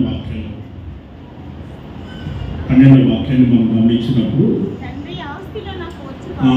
ఆస్తిలో తండ్రిని అడుగుతున్నాడు, తండ్రి ఆస్తిలో భాగం నాకు రావాల్సింది నాకు ఇచ్చేయమని తీసుకొని దూర దేశానికి వెళ్ళిపోయి అక్కడ దుర్వ్యాపారం ప్రారంభించి నష్టపోయి తినడానికి తిండి కూడా లేక పందులు మేపుకుంటా తనకి ఉన్న ఆహారం సరిపోక పందులకి వేసే పొట్టు తింటా బ్రతికాడు. 15వ వాక్యంలో రాస్తుంది అతనికి బుద్ధి వచ్చినప్పుడు రాస్తుంది. అంటే అప్పటి వరకు బుద్ధి లేదా? తండ్రి ఇంట్లోకి రాకుండా దూరంగా ఉన్నాడు, దేవుని మందిరానికి రాకుండా దూరంగా ఉన్నాడు, సాకులు చెబుతున్నాడు, దూర దేశానికి పెడుతున్నాడు, ఇష్టానుసారంగా తిరుగుతున్నాడు, దూర దేశానికి పెడుతున్నాడు. నేనేదో సాధిస్తాను, నేను చేయగలను, ఏమి చేయలేము. తండ్రికి విరోధంగా దేవుని మందిరానికి దూరంగా తండ్రికి విరోధంగా ఉండి మనం ఏమి సాధించలేము, ₹1 కూడా సాధించలేము. తండ్రికి బహుదూరం అయిపోయాడు. తండ్రి ఎలాంటి వాడో తెలుసా? కనికర పడుతున్నాడు. 4 చెప్పండి. తండ్రి కనికర పడుతున్నాడు, తన పిల్లలను చూసుకొని కనికర పడుతున్నాడు. తండ్రి కనికర పడుతున్నాడు, చూసి కనికర పడుతున్నాడు. బాబు అని కనికర పడుతున్నాడు. ఆస్తి మొత్తం నష్టపోయాడు, తిండికి లేక అల్లాడిపోయాడు. పెద్ద ఆస్తి కుమారుడు. తండ్రి పెద్ద ఆస్తి పరుడైతే అలాంటిది అనుభవించాల్సింది పోయాడు. అక్కడ పోయి ఎక్కడో వెళ్ళి ఏదో చేయాలనుకున్నాడు, సాధించలేకపోయాడు. తిరిగి వస్తున్నాడండి, చిరిగిపోయిన బట్టలండి, కాళ్ళకి చెప్పులు లేవు, చిరిగిపోయిన బట్టలు వేసుకొని ఒక పిచ్చోడ్లాగా వస్తున్నాడు. తండ్రి చూశాడు. అతడు ఇంకా దూరంగా ఉన్నప్పుడు తండ్రి పరిగెత్తుతున్నాడు. కుమారుడు పరిగెత్తాలా, తండ్రి పరిగెత్తాలా? న్యాయమే చెప్పండి. కుమారుడు పరిగెత్తలేకపోతున్నాడు, తండ్రి మాత్రం పరిగెత్తుతున్నాడు.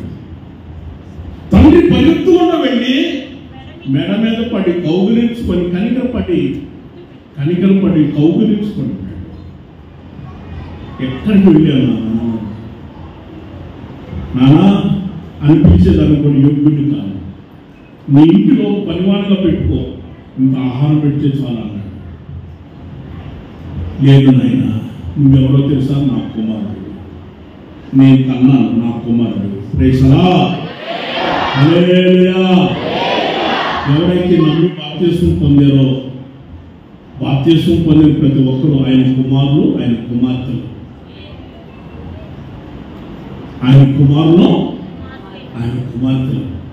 బాప్తిసం పొందిన వాళ్ళందరూ కూడా. ఇప్పుడు ఆయన అంటాడు, 22వ వాక్యంలో అంటాడు, పేదలకి ప్రశస్తమైన వస్త్రాలు తీసుకొని వచ్చి కట్టండి,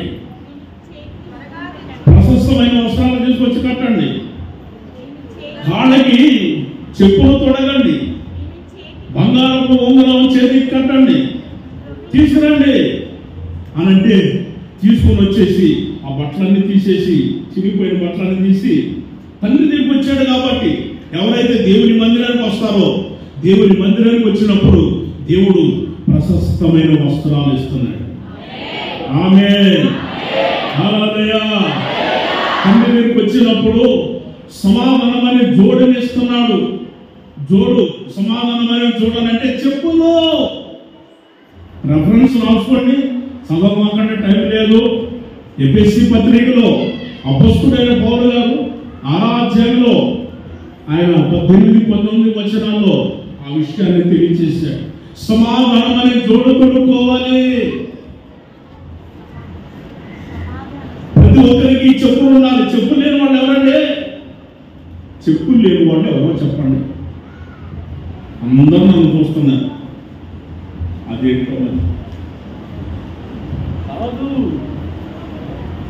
ఒక ఎంత చెంపు వచ్చిందంటే అడవిలో నుంచి జూ పార్కులో నుండి తప్పించుకొని ఒక ఎంత జంతు వచ్చిందంటే అందరూ చూడటం సహజం కదా. అందరూ చూడటం సహజం. అదేంటంటే విచిత్రంగా చూస్తున్నారు.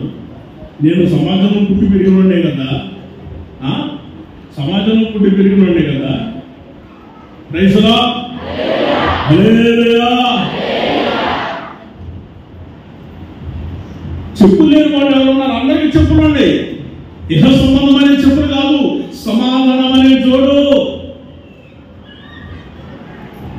ప్రశస్తమైన వస్త్రాలు కావాలి. చేతికి బంగారు ఉంగరం ఉండాలి, చేతికి డాలు ఉండాలి, ఆ చేతిలో ఆ ఆత్మ కట్టుకో ఉండాలి. నీ చేతిలో ఆత్మ కట్టుకో నీలో ఉండాలి. ఖచ్చితంగా వాక్యం అని కట్టుకో నీ చేతిలో. ఆ వాక్యం అనే కట్టుకో నీ చేతిలో ఉంటే సామాన్య దగ్గర. Praise the lord. హల్లెలూయా. మరొకటి ఎన్నైంది ఇప్పుడు? 4-5 ముగించేస్తా. ఉన్నాయి కదా ఇంకా చాలా. ఇవన్నీ ఈసారి వచ్చినప్పుడు చెబుతాను. సామెతల గ్రంథం 3వ అధ్యాయము 12వ వాక్యం.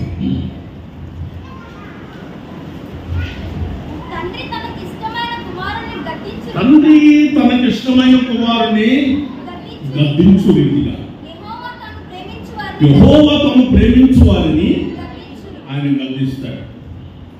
ఇప్పుడు చూడండి, నేనండి ప్రైజ్ ది లార్డ్. హల్లెలూయా. ఒకటి చెప్పండి, తండ్రి వ్యవసాయకుడు. 2 జాలి పడతాడు. 3 ప్రేమిస్తాడు. 4 కనికర పడతాడు. 5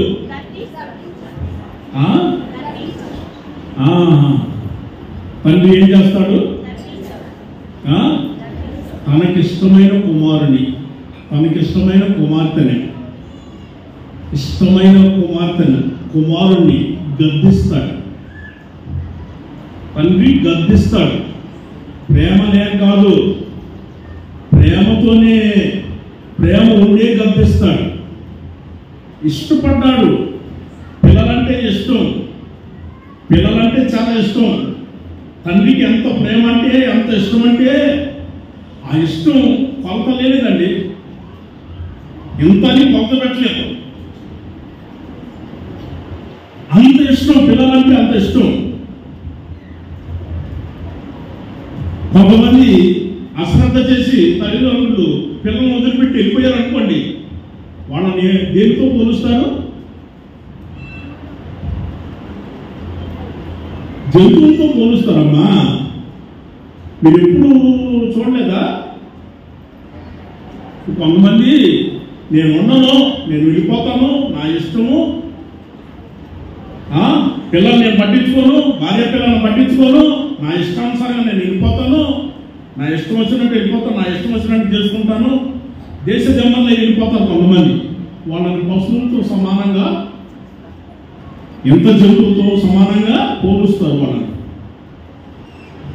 బాధ్యతగా ఉండి, ఒక తండ్రి తన ఇంటిలో బాధ్యతగా ఉండి, తనకి ఇష్టమైన పిల్లలకి ఏమి ఇష్టమో, తన పిల్లలకి మామిడికాయలంటే ఇష్టమా, పిల్లలకి అప్పికాయలంటే ఇష్టమా, ద్రాక్ష పండు అంటే ఇష్టమా, స్వీట్ అంటే ఇష్టమా, పిల్లలకి ఏమి ఇష్టమో తండ్రికి తెలుసు. అవే తీసుకొస్తాడు. ఏంటన్నా చెప్పడం మీరు? మీ పిల్లలకి ఇష్టమని మీకు తెలీదా? తప్పకుండా నేను అతన్ని కరుణిస్తాను. ఇది యెహోవా వాక్కు. Praise the Lord. చెప్పాలి.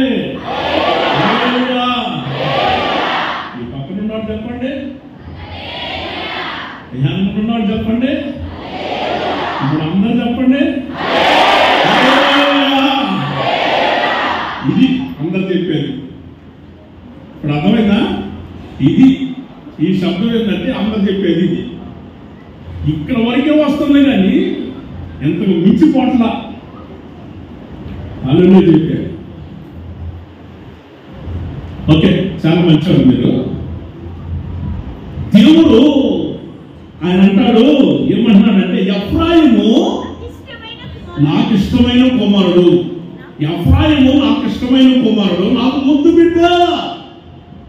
ప్రతి ఇంట్లో ఒక ముద్దు బిడ్డ అమ్మా, ప్రతి ఇంట్లో ఒక ముద్దు బిడ్డ. ఆడపిల్లే కావచ్చు, మగపిల్లడే కావచ్చు, ప్రతి ఇంట్లో ఒక ముద్దు బిడ్డ. ఎంతమంది పిల్లలు ఉంటారా? అందరినీ అంత ముద్దుగా పెంచరు కానీ ఒక్కరినే ముద్దు బిడ్డ. మా ఇంట్లో నేను ముద్దు పెట్టిన, నేను చెబుతున్నాను కదా, 5 పిల్లలు, 5 పిల్లల్లో 4 మాత్రం మామూలుగా చూస్తారు. నేను మాత్రం ముద్దు బిడ్డని, నన్ను మాత్రం మా నాన్న ఇక్కడ భుజాన్ని ఎక్కించుకుంటాడు. వాడు మాత్రం కర్ర తీసుకొని కొడతాడు, చేతితో కొడతాడు, అష్టం ముద్దు కనపడుతుంది.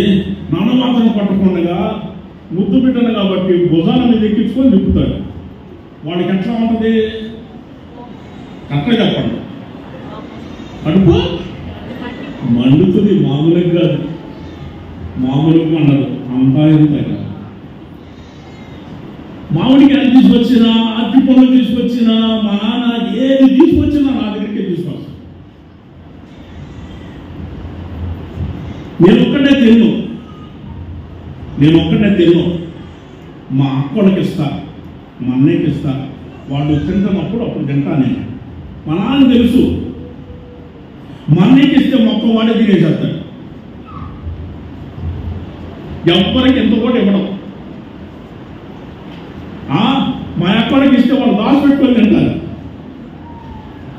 ఆడపిల్లలు అంతే కదా, వాళ్ళు దాచిపెట్టుకుని తింటారు, అది బయట పెట్టరు.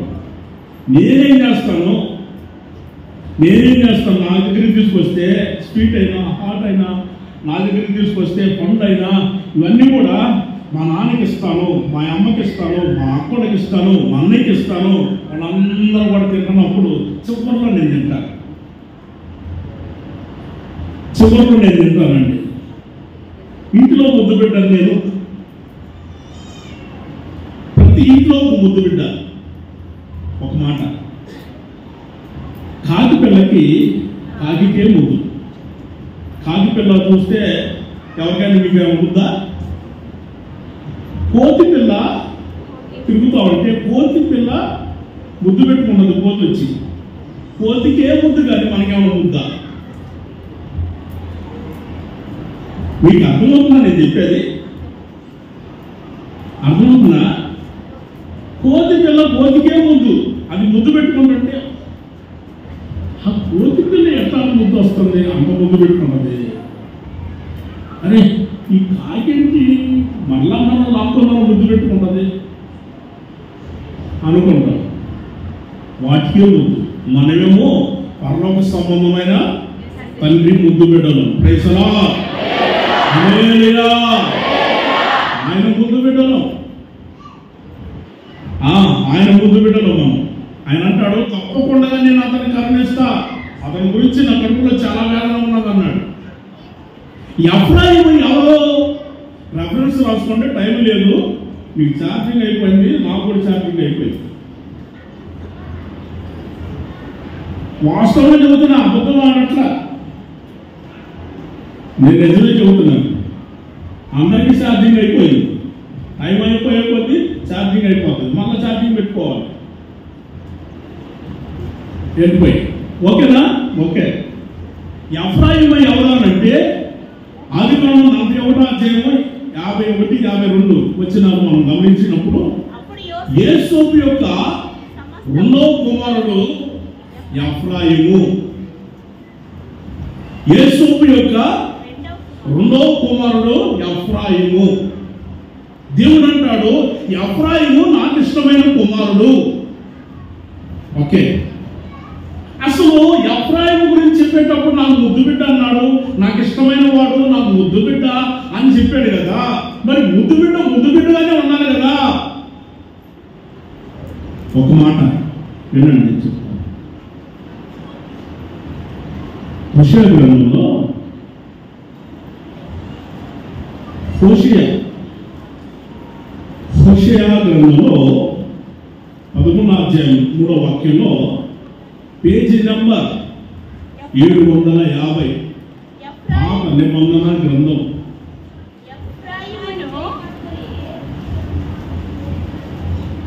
పాత నిబంధన గ్రంథం పేజీ నంబర్ 750 11వ అధ్యాయం 3వ వాక్యం. ఎఫ్రాయిము చేయబట్టుకొని వానికి నడక నేర్పించిన వాడు నేనే, వాని కౌగిలించుకున్నవాడు నేనే వాడిని స్వస్థపరిచింది. దేవునికి స్తోత్రం చెప్పాలి. హల్లెలూయా. మనం చేపట్టుకున్నది ఎవరు? మనం నడక నేర్పించింది ఎవరు? మనం స్వస్థపరిచింది ఎవరు? ఇష్టమైన కుమారులు, ఆయనకి ఇష్టమైన కుమార్తెను, ఆయనకి ఇష్టమైన కుమారులు. అప్పుడు ఆయన మనం చేపట్టుకొని నడక నేర్పించి ఆయన మనల్ని స్వస్థపరిచాడు. 5వది స్వస్థతను ఇస్తున్నాడు. Praise the lord. హల్లెలూయా. తన పిల్లలు క్షేమంగా ఉండాలని, తన పిల్లలు ఆరోగ్యపరంగా ఉండాలని, తన పిల్లలు పుష్టిగా ఉండాలని కోరుకుంటారు. ఏ తండ్రి అయినా సరే తన పిల్లలు పక్కసికి గాలి వస్తే 3 చోట్ల పడిపోయేటట్టుగా ఉంటే ఏ తండ్రి కూడా భరించలేదు. తన పిల్లలు పుష్టిగా బలంగా ఉండాలని వాళ్ళ కోసం హార్లిక్స్, అమ్మా చెప్పు తల్లి, పిల్లలకి ఏం పెడుతున్నామ్మా? హార్లిక్స్, బూస్ట్, ఇంకేంది రాసుకుంటాను చెప్పమ్మా. పిల్లలకి కావాల్సినవన్నీ కూడా వరుసగా పేర్చుకొని వాళ్ళ పిల్లలు బాగా పుష్టిగా ఉండాలని తండ్రి అన్ని తీసుకొస్తాడు. పిల్లలు ఆ విధంగా స్వస్థత కలిగి ఆరోగ్యపరంగా ఉండాలి. మరి ఎఫ్రాయిము ఏం చేస్తున్నాడు? 12వ అధ్యాయం 1వ వాక్యం. ఎఫ్రాయిము గాలిని మేస్తున్నాడు, తూర్పు గాలిని వెంటాడుతున్నాడు. దినమెల్లా ప్రతిరోజు అబద్ధానమ్మా, ఒక్క మాట నిజం లేదమ్మా. నిజమమ్మా, నా చెప్పేది నమ్మా. ఒక్క మాట నిజం చెప్పడు. దినమెల్లా అబద్ధం ఆడతాడు. ఒక 5 నిమిషాలు అంటాడు, ఇప్పుడే వస్తానని అంటాడు. ఇదిగో ఇక్కడికి అని అంటాడు, ఇప్పుడే వస్తానంటాడు. 5 నిమిషాలు అంటాడు, 5 రోజుల తర్వాత వస్తాడు. దినమెల్లా అబద్ధమే.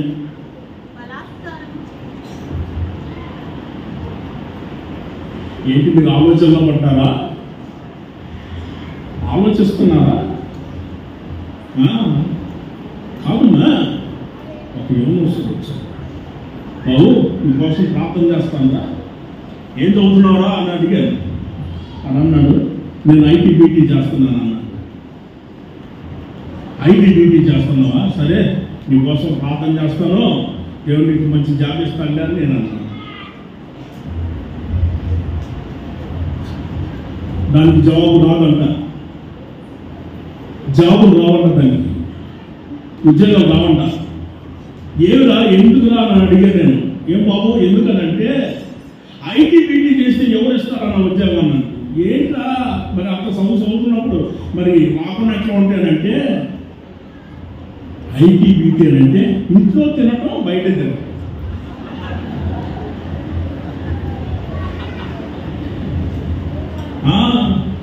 ఇంటిలో తినటము బయట తిరగటం, దాన్ని ఏమంటారు? ఐటీబీటీ. దాన్ని ఐటీబీటీ అంటారు. ఎవరైనా చేస్తున్నారు ఐటీబీటీ? ఐటీబీటీ చేయమాకండి బాబు, ఉద్యోగం బాబు, వాటికి జాబులు లేవు, జాబులు లేవు వాటికి. ఇప్పుడు ఎఫ్రాయిము ఏం చేస్తున్నాడు? ఐటీబీటీ చేస్తున్నాడు. ఎఫ్రాయిము ఐటీబీటీ ఇది చేస్తున్నాడు, గాలిని వేస్తున్నాడు. అన్నం ఇంట్లో అన్నం తినొచ్చు కదా, అన్నం తినొచ్చు కదా, గాలిని వేస్తున్నాడు. అక్కడ పోయి గాలిని వేస్తున్నాడు. గాలే ఉట్టి గాలిని వేస్తున్నాడు. అందుకని తండ్రి ఏమో ఇక్కడ సమృద్ధైన ఆహారం పెట్టాడు. చక్కటి మందిరం, తండ్రి యొక్క ఇల్లు ఇది. తండ్రి ఇంట్లోకి వచ్చాము, మనం అందరం ఎక్కడికి వచ్చాము? తండ్రి ఇంట్లోకి వచ్చాము. ఇక్కడ సమృద్ధి ఆహారం, శరీర సంబంధమైన ఆహారం ఉంది, ఆత్మ సంబంధమైన ఆహారం. ఆత్మ సంబంధమైన ఆహారం సమృద్ధిగా దేవుడు ఏర్పాటు చేశాడు. Praise the lord. హల్లెలూయా. తండ్రి దగ్గరికి వస్తూ క్రొవ్విన దూడను వధించాడా? క్రొవ్విన దూడ ముక్కలో, క్రొవ్విన దూడ తండ్రి ఇంట్లో సమృద్ధైన ఆహారం ఉంది. తండ్రి ఇంటికి వస్తే కనుక దేవుడు అట్టి కృపనిచ్చి దేవుడు ఒక్కొక్కరిని సమృద్ధిగా ఆయన ఆశీర్వదించునుగాక. ప్రతి కుటుంబాన్ని ప్రభు ఆ విధంగా సమృద్ధైన ఆశీర్వాదాలతో నింపునుగాక. ఆమేన్. ఈ సంఘాన్ని మరింతగా ప్రభు అభివృద్ధి చేసి ఆశీర్వదించునుగాక. దేవుడు ఒక గొప్ప మందిరాన్ని ప్రభు ఆయన ఇచ్చునుగాక. ఆలస్యంలో ఆశ్చర్యమైన కార్యాలు ఈ సంఘం పట్ల ప్రభు జరిగించునుగాక. సేవకులు మరింత కృపనిచ్చి దేవుడు అధికమైన మేలు కలుగు చేయునుగాక. రాబోయే దినాలలో అంచెలంచెలుగా ఒక్కొక్కరిని దేవుడు ఆశీర్వదించునుగాక. ఆమేన్. ఈ వాక్యం దేవుడు అందరి హృదయాలలో ఫలింపచేయునుగాక. ఆమేన్. దయచేసి తలవంచండి, ప్రార్థన చేయండి. మోకరించగలిగిన వారు దయచేసి మోకరించగలిగిన వారు మోకరించండి. ప్రార్థన చేసుకున్నాం. మోకరించిన వారు తల నుంచి ప్రార్థన చేసుకున్నారు. తీర్మానం చేసుకోవాలి. వాక్యం విన్నది, మాట్లాడుకున్నది ఒక ఎత్తు అయితే తీర్మానం చేసుకోవటం అనేది గొప్ప ఎత్తు. అది అవును, చాలా గొప్ప విషయం. తీర్మానం చేసుకోవాలి. యేసయ్య చెప్పాడు, నేను నిజమైన ద్రాక్షావల్లిని, నా తండ్రి వ్యవసాయకుడు.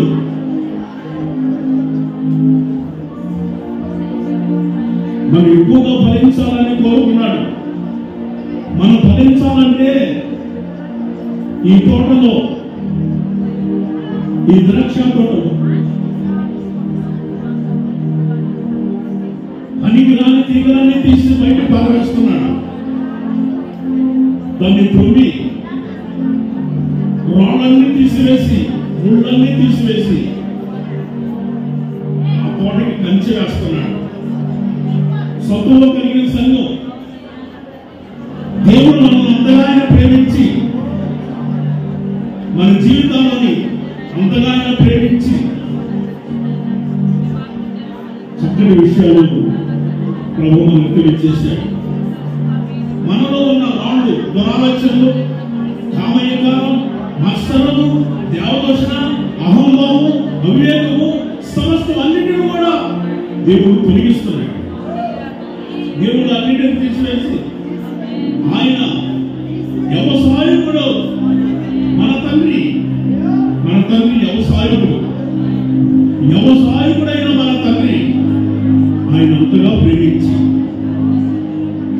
మన జీవితాలలో మనం ఎక్కువగా ఫలించాలని కోరుతున్నాడు.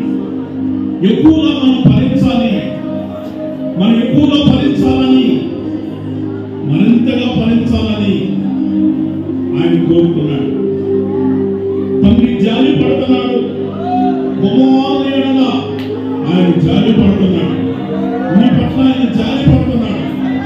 జాలి చూపించే దేవుడు, జాలి ఆయన మన పక్షాల నుండి అదుగో ఆయన క్షమిస్తున్నాడు.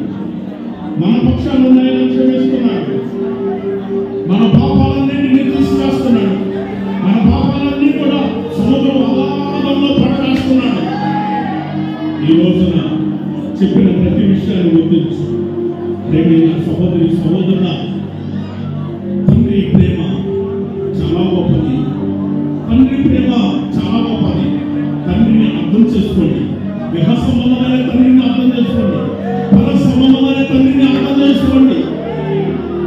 వారి ప్రేమ చాలా గొప్పది.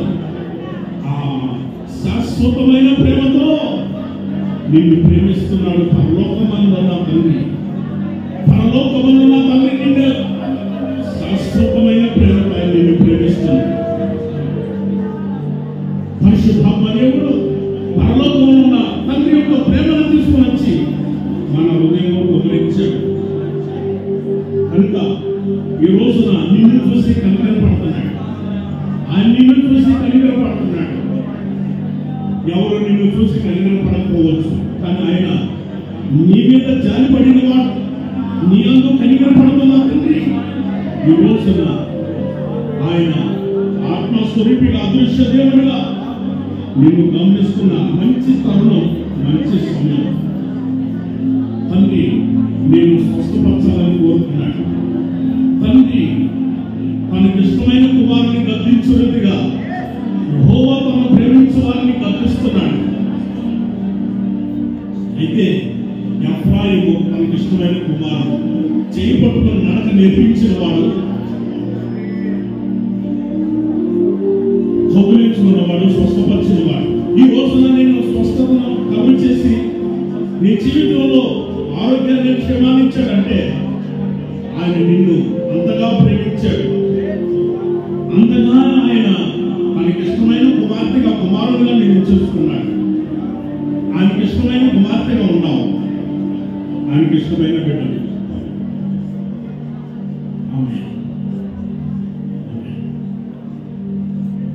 ప్రార్థన చేసుకున్నాం.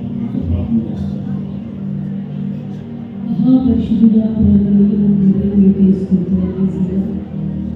పోయినటువంటి పూర్వన ఆరాధన నుండి ఆరాధన వరకు మమ్మల్ని కూడా మీరు ఎక్కడైనా దాచి కాపాడమని స్తుతి చేస్తాం.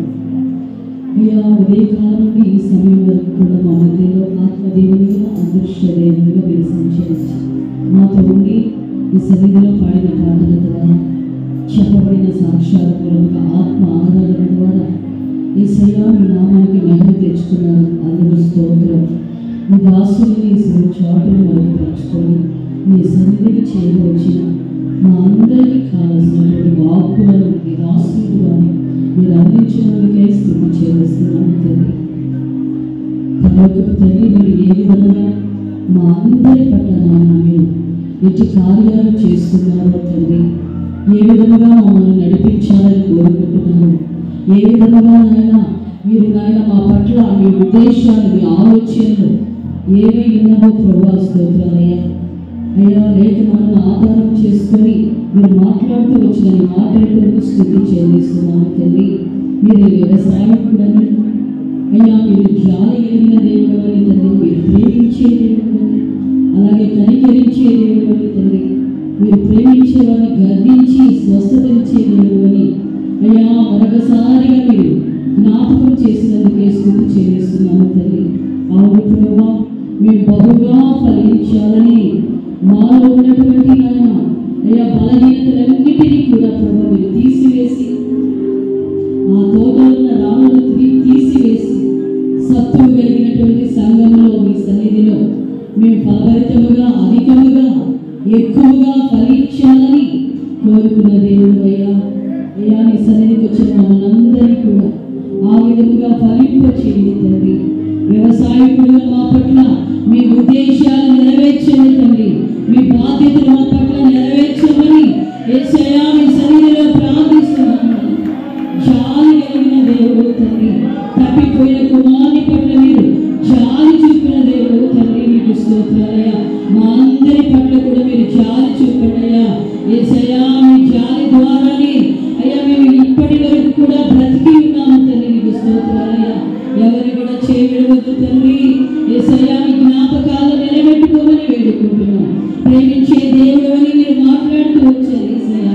అయ్యా మీ ప్రేమ ఎంతో గొప్పది తండ్రి. దాని లోతు, ఎత్తు, వెడల్పు, పొడవు ఏది కూడా మేము అయ్యా అంచనా వేయలేము తండ్రి. స్తోత్రం. అటు ప్రేమ, శాశ్వతమైన ప్రేమ చేత మమ్మల్ని అందరినీ కూడా మీరు ప్రేమించారయ్యా. మీకు స్తుతి చెల్లిస్తున్నాము తండ్రి. మా పాపాలన్నిటినీ కూడా మీరు తొలగించిన దేవుడు తండ్రి, మీకు స్తోత్రం. శివ రక్తము చేత కడిగి పరిశుద్ధపరిచి మీ ప్రేమను విడిచే నడిపించేటట్లుగా ఇప్పటి వరకు మీరు సహాయం చేశారయ్యా. ఇక్కడ కూడా మా అందరి పట్ల మీ ప్రేమను తండ్రిగా మీ ప్రేమ చూపి ప్రభా మాకు మా అవసరతలు తీర్చమని వేడుకుంటున్నాము తండ్రి. మీకు స్తోత్రాలయ్యా. మేము కూడా తోటి వారి పట్ల ప్రేమ చూపగలిగేటట్లుగా సహాయం చేయమని వేడుకుంటున్నాము తండ్రి. మీరు కనికరము కలిగిన దేవుడమని మీరు హెచ్చరించినందుకే స్తుతి చెల్లిస్తున్నాము తండ్రి. అవును ప్రభా, మీరు కనికరపడే దేవుడు తండ్రి. మరలా మరలా మరలా మా పట్ల మీరు కనికరపడుతున్నందుకే మీకు స్తుతి చెల్లిస్తున్నాము నాయన. మా దోషాలన్నిటిని తొలగించండి. సముద్ర అగాధంలో పడవేసిన దేవుడు తండ్రి. యేసయ్యా మీకు స్తోత్రం. ప్రతి ఒక్కరి పట్ల మీ కనికరం చిన్నవారి నుండి పెద్దవారి పట్ల వరకు కూడా మీ కనికరం చూపమని వేడుకుంటున్నాము తండ్రి. మీకు స్తుతి చెల్లిస్తున్నాం యేసయ్యా. మీకు స్తోత్రం. ఎఫ్రాయిముకు నడకను నేర్పిన దేవుడు తండ్రి. అయ్యా తనని ఆయన నడిపించారు నాయన. తను గద్దించారు యేసయ్యా. తనకు స్వస్థత ఇచ్చారు తండ్రి. మీకు స్తోత్రం. తండ్రిగా మీరు గద్దించినప్పుడు ప్రభా మీ గద్దింపులనైనా మేము త్రోసి వేయకుండా నాయన, ఎవరైతే గద్దింపులు త్రోసి వేస్తారో వారు పశుప్రాయులని నేను లేఖనాలు సెలవిస్తూ ఉంటుండగా, అలా కాకుండా ప్రభా మీరు గద్దించినప్పుడు వాక్యరీతిగా అయ్యా మేమునైనా గద్దింపులనైనా మేము తీసుకునేటట్లుగా ఆ గద్దింపులనైనా అయ్యా మా యొక్క జీవితాలకు నేను ఆశీర్వాదకరంగా మీరు మార్చమని వేడుకుంటున్నాము తండ్రి. మీకు స్తోత్రం. ఎవరైతే బలహీనులుగా ఉన్నారో తండ్రి ప్రతి ఒక్కరిని కూడా మీరు స్వస్థపరచండి. హస్తం చాపండి. మీ గాయపడిన హస్తంలో ఉన్నటువంటి స్వస్థత ప్రతి ఒక్కరికి దయచేయండి నాయన. వెతుకుంటూ వచ్చారు యేసయ్యా. కాదనకుండా ఒక్కొక్కరి జీవితాల్లో గొప్ప గొప్ప కార్యాలు మీరే చేసి నాయన నీ నామానికి మహిమ తెచ్చుకో. వాక్యాన్ని విత్తిన దాసుని కూడా బలపరచు. మంచి ఆరోగ్యం ఇచ్చి ఈ పరిచర్యలో ఘనమైన పాత్రగా విలువైన సాధనలుగా మీరు వాడుకోమని వేడుకుంటున్నాము తండ్రి. ఈ ఆరాధన ఇప్పటి వరకు మీరు భారమెత్తి నడిపించారయ్యా. పరలోకపు తండ్రి మా పట్ల మీరు అయ్యా జాలి చూపండి, దయ చూపండి. అధికంగా మమ్మల్ని ఫలింప చేయండి తండ్రి. మమ్మల్ని ప్రేమిస్తూ ప్రభా అయ్యా ఇంకా ఇంకా ప్రభా మా యొక్క బలహీనతను తొలగించి మమ్మల్ని జ్ఞాపకాల్లో నిలబెట్టుకోతండి. నా రాజుగా రామాయణుడిగా తండ్రి మీ ప్రేమలో ఎదుగుతూ మిమ్మల్ని ధైర్యంగా ఎదుర్కొనే ధన్యత మా అందరికీ దయచేయమని యేసు నామములో అడిగి వేడుకొనుచున్నాము తండ్రి. మన ప్రభువైన యేసుక్రీస్తు వారి యొక్క కృపయు తండ్రి అయిన దేవుని యొక్క ప్రేమయు పరిశుద్ధాత్మిక సహవాసము ఇప్పుడు ఎల్లప్పుడూ సదాకాలము మనకును ఆయన ప్రేమిస్తూ ఆయన భయభక్తులు కలిగి నడిపించబడుతున్న ప్రతి ఒక్కరిని కూడా ఆయన ప్రేమించి ఆదరిస్తూ ధైర్యపరుస్తూ మరి ఆశీర్వాదాలు మెండులు అనుగ్రహించి ఆ రాజ్యానికి ప్రభు సిద్ధపరచునగాక. ఆమేన్. హల్లెలూయా. హల్లెలూయా. హల్లెలూయా. ప్రభువైన యేసుక్రీస్తు నామమును బట్టి మీకు అందరికీ కూడా వందనాలు తెలియజేస్తున్నాం. అందరికీ